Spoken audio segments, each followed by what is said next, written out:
In December last year, the Finance Minister Matia Kasaija tabled before Parliament a 49.9 trillion national budget framework paper for the financial year 2023-2024. The budget framework comes at a time when the country is faced with challenges of high inflation and increasing public debt projected to reach 53% of the gross domestic product by June 2023.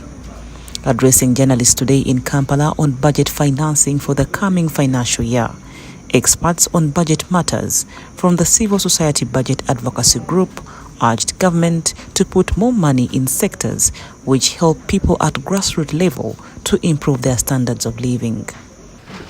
Our major concern is the wasteful expenditures. Mark the word wasteful.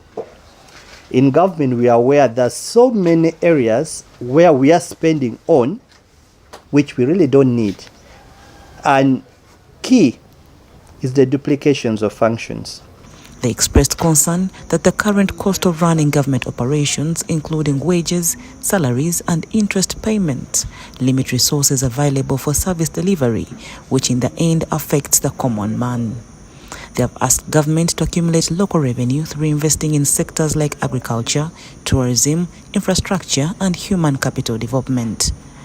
They also called upon government to reduce borrowing, especially on non-consensual loans. The theme of this national budget framework paper, just to remind you, it talks about full monetization of the Ugandan economy through commercial agriculture, industrialization, expanding and broadening services, digital transformation, and market access. When you look at the budget framework paper, it's in agreement with the overall East African community agenda of accelerating economic recovery and enhancing productive sectors for improved livelihoods. The experts are concerned about the glaring gaps in implementing the lower secondary school curriculum.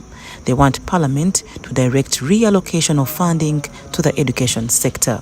Parliament should really directly reallocate funding within the education program to secure adequate financing for teacher training and securing the necessary equipment to support the smooth implementation of the lower secondary school curriculum.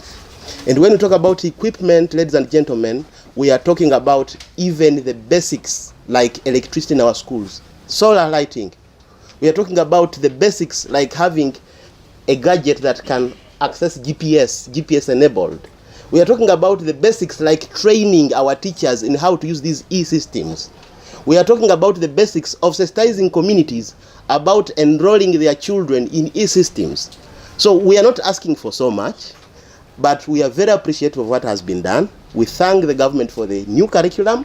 Leaders have asked Parliament to save the country from government agencies duplicating duties. They are agitating that such agencies and ministries should be merged in a bid to save the taxpayers' money. We have ministries, departments, and agencies that are more or less doing the same work. Why would we have them on? And government is aware of this. That's why they came up with the rationalization of agencies, so that we reduce on the duplicated functions and we streamline government so that whatever resources is available is refocused on the key issues. That's where one of our concerns are cut. Report compiled by Juliet Namuwaya for the news.